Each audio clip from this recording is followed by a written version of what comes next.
This weekend we got UFC Fight Night, Jandiroba versus Lemos. I got physically frustrated watching Dana White announce the fights on this card when he posted on Twitter.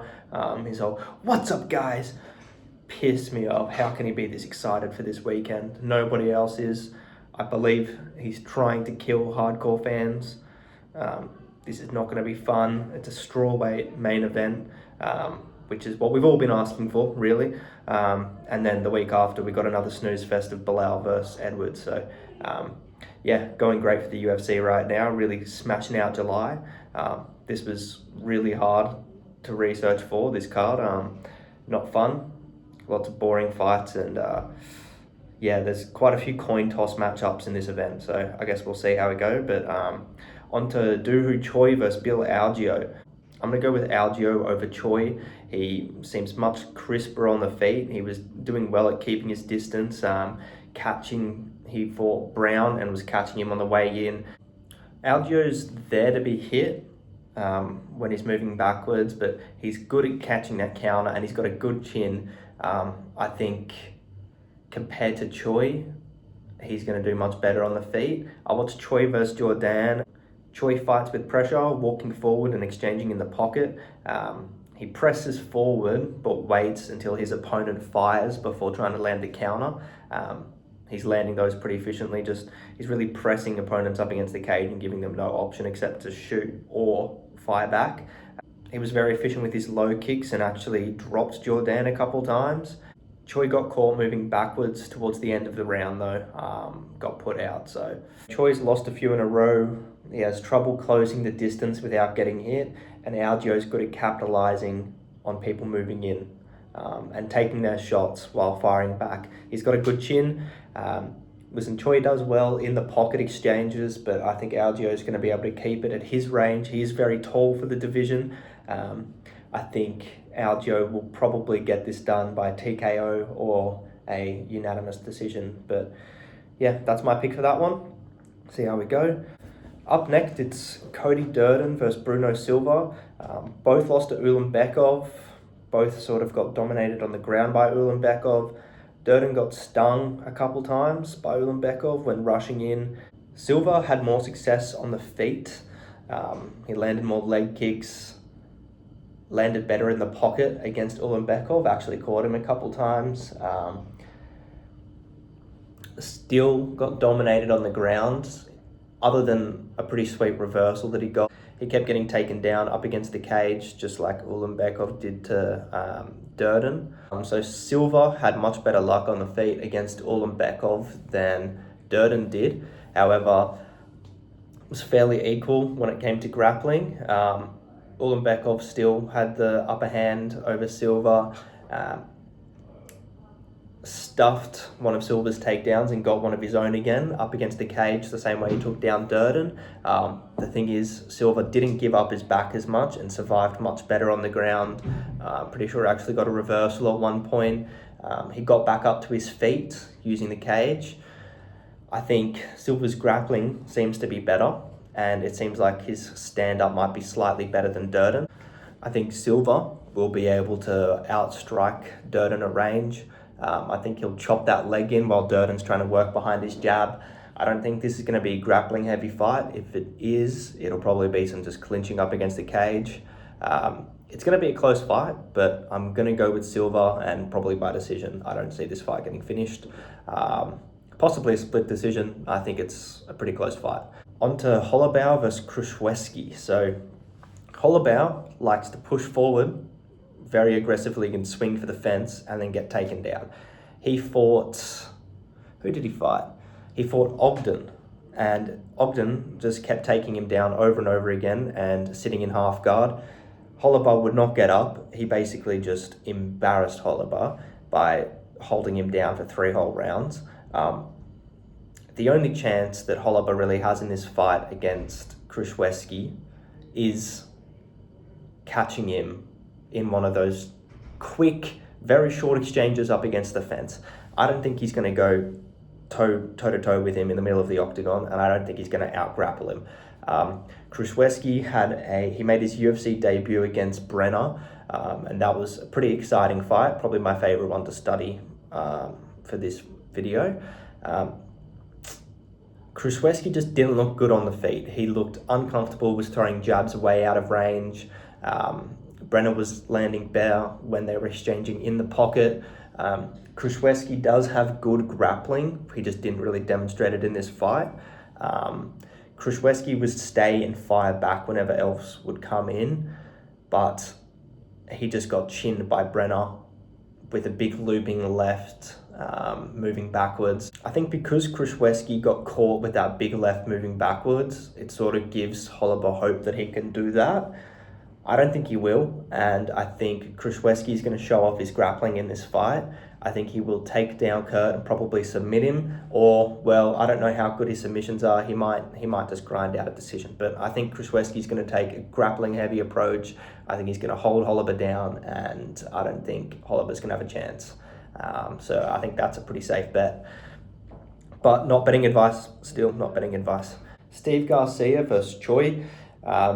Listen, Garcia has good forward pressure. He ended up giving up his back early in the fight that I studied against Costa. He basically spent a lot of the first rounds fighting off a body lock from the back. He did well defensively not to give up his back. He just couldn't break the hands and basically was stuck in that position up against the cage most of the round. Second round, he came out blitzing, dropped Costa in the pocket, followed him to the ground and pounded him out, hit him with some heavy elbows until he finished him. It was pretty impressive the way he adapted and came out in the second round, refused to get into another grappling exchange. However, his takedown defense did hold up. It's just that he basically stalled out the round. Choi, on the other hand, he's got very crisp stand-up striking. He's sort of more of a point fighter, works with his jab and his leg kicks. I watched his fight with Aarons and he caught him several times. He caught him with a right hand. Aarons clinched up with him and he reversed the clinch. Aarons, however, did find success when he was backing Choi up against the cage and Choi was trying to fire back, moving backwards. Didn't quite find the mark. Choi's chin definitely held up. Choi had very good counter striking, so he could take a shot and fire one back pretty well. He stuffed a takedown close up against the cage as well. It seems like Choi is susceptible to fighters blitzing in though, and hitting him with funky shots. So Aarons blitzed in and hit him with a hard uppercut and basically dropped him. Followed him down, got the back, but then Choi recovered, got back up pretty easily. Choi threw Aarons later on, landed some good elbows on the ground. I don't think this fight's going to go to the ground though. I think both fighters would rather keep it on the feet. Choi is susceptible to shots moving forward, and I think Garcia can catch him while he's moving backwards. I think it's going to be a fairly technical battle for the first couple rounds, and then I think Garcia is going to get it done towards the end.